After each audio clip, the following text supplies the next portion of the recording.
Good Wednesday evening, everyone. Eric here with another edition of Weather for Weather Geeks.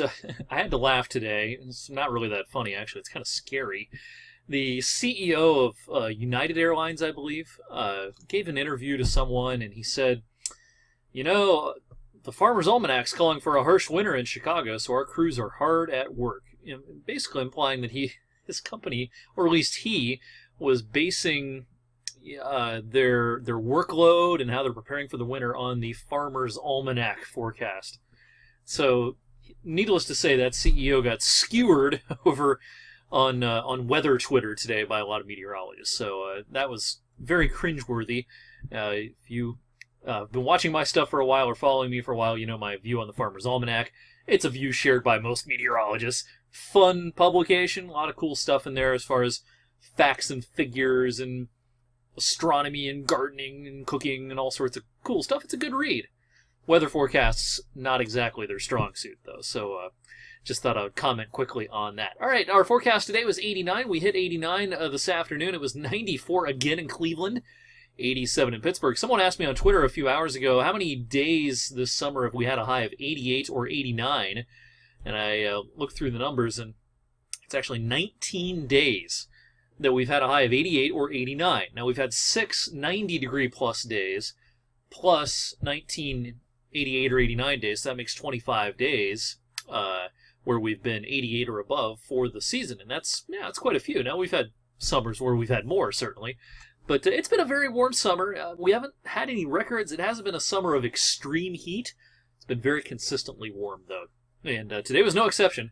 Heat index this afternoon peaked at 95 at the airport during the 3 and 4 o'clock hours. Dew points have been in the lower 70s. Now, we did have some downpours here and there today. This, once again, was mostly concentrated in our southern viewing area. 24-hour rainfall estimates here based on the radar, 1.8 down towards Summitville. In the far southwestern corner of Columbiana County near the Carroll County line. So some healthy downpours down there. But the last of those disappeared off the radar right around dinner time this evening. We will be dry for the rest of the overnight tonight, and much like last night, it's going to be warm and it's going to be muggy.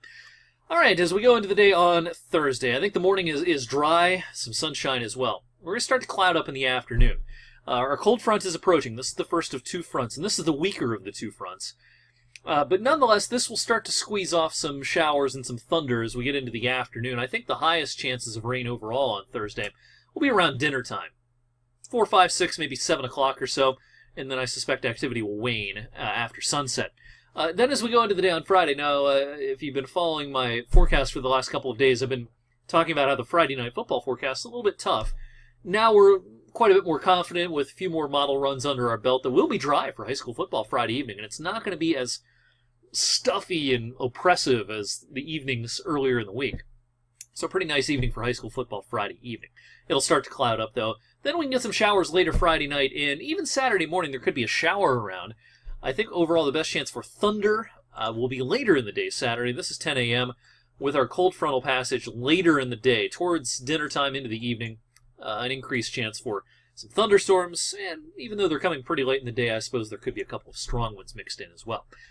Speaking of the severe weather risk, the Storm Prediction Center does have us for tomorrow in the marginal risk area, or the low risk, if you will.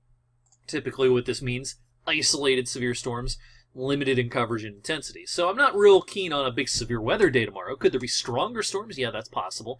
And I think generally the window here is roughly 3 to 8 for the thunderstorm threat tomorrow. The two main threats I would say would be isolated wind damage.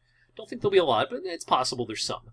Also concerned about some flash flooding or street and highway flooding in poor drainage areas because the atmosphere is really juicy. Now, these storms and showers will be moving along at a decent clip, but if you get a little training, in other words, a couple of storms moving over the same areas, you could be dealing with some flooding issues, localized flooding issues tomorrow. So, again, not a big severe weather day, but there's a couple of concerns with the storms tomorrow afternoon and tomorrow evening. All right, with cold front number 2 on Saturday, we clear out late Saturday night and Sunday morning. Look what happens to the dew points. Ah, that looks nice. Sunday's afternoon dew point probably close to 50. We might have afternoon dew points in the 40s on Monday. It's going to be bright and sunny on Monday. Just a beautiful September day to kick off next week. Then the dew points are going to creep up again midweek with a a surge of warm air. Now, that warm air mass does not look as hot as the current one, but it'll get warm for a couple of days, middle of next week before the next front rolls through and knocks temperatures back for Thursday and Friday. All right, of course, we still need some rain. It's pretty dry overall. Now, most people's lawns are in much better condition than they were a month ago. But some rain certainly would be beneficial. This is the Climate Prediction Center 8 to 14 day outlook as far as precipitation goes. As you can see, we're kind of on the edge here. Right now, there's decent odds of below average precipitation for our region in the 8 to 14 day period. So not looking at a particularly wet period, it looks like, for the middle of September. It'll be wetter for our neighbors to the south and west. That's at least according to the Climate Prediction Center, and I kind of mostly concur with what they have to say on this front. All right, that's it for Weather Geeks tonight. I'll see you tonight on 21 News at 11 o'clock.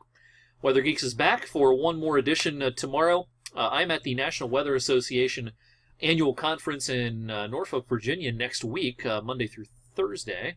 So probably no Geeks at all next week, although I'll be tuned into the weather, so I'll be chiming in on social media when needed, and I won't be totally off the grid. But tomorrow's Weather Geeks will probably be the last one for about a week and a half.